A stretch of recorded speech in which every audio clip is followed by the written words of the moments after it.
एक वृत्त के किसी बिंदु से स्पर्श रेखा खींचने के लिए 3 स्थितियां संभव है। पहली स्थिति है यदि बिंदु वृत्त के अंदर हो, तो ऐसी स्थिति में कोई भी स्पर्श रेखा नहीं खींची जा सकती है। दूसरी स्थिति है यदि बिंदु वृत्त पर स्थित हो, तो ऐसी स्थिति में केवल एक स्पर्श रेखा खींची जा सकती है जो इस बिंदु पर त्रिज्या के लंबवत होगी। और तीसरी स्थिति में यदि बिंदु वृत्त के बाहर हो, तो ऐसी स्थिति में हम 2 स्पर्श रेखाएं खींच सकते हैं। अब हम तीसरी स्थिति को विस्तार से पढ़ेंगे। हमारा उद्देश्य है हमें एक वृत्त के बाहर स्थित एक बिंदु से उस वृत्त पर स्पर्श रेखाओं की रचना करनी है। तो हमें एक वृत्त दिया गया है जिसका केंद्र O है तथा इसके बाहर एक बिंदु P है।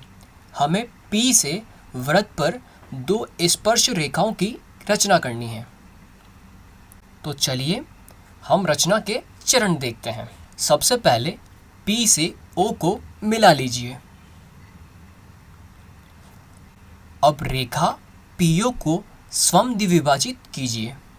इसके लिए प्रकार को PO के आधे से ज़्यादा खोलिए और P और O से रेखाखंड के ऊपर और नीचे चाप खींचिए और प्रतिच्छेदन बिंदुओं को मिला लीजिए। मान लीजिए PO का मध्य बिंदु M है। M को केंद्र तथा MO को त्रिज्या मानकर एक वृत्त खींचिए।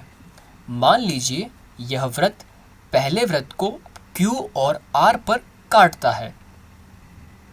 अब PQ और PR को मिला लीजिए। तो आप देख सकते हैं इस तरह से हमें PQ और PR 2 स्पर्श रेखाएं प्राप्त हुई है। चलिए अब हम हमारी रचना की प्रामाणिकता देखते हैं।